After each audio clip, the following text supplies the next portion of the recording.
এই সরকারের আমলে কোনো পৃষ্ঠপোষকতার কোনো সুযোগ নাই।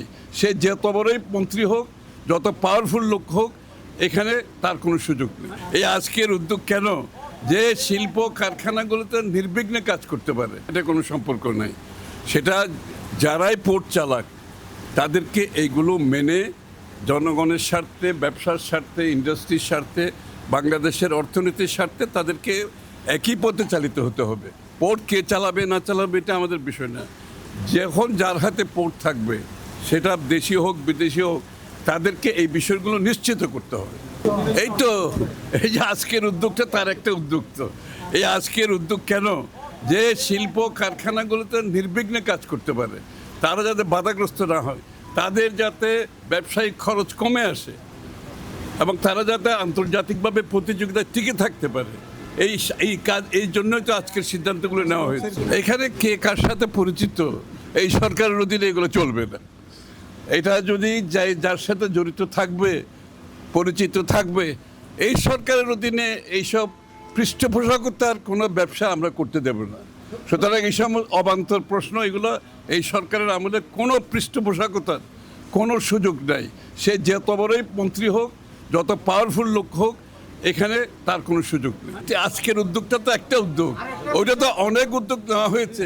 ইতিমধ্যে অর্থনীতিকে সরলীকরণ করা হয়েছে, ইতিমধ্যে ডিরেগুলেশন করা হয়েছে, ইতিমধ্যে ট্যাক্সেশন কমানো হয়েছে যাতে শিল্পগুলো উঠে আসতে পারে।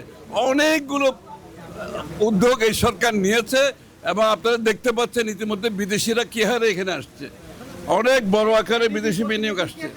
এডিবির মিটিংটা 4টার সময়।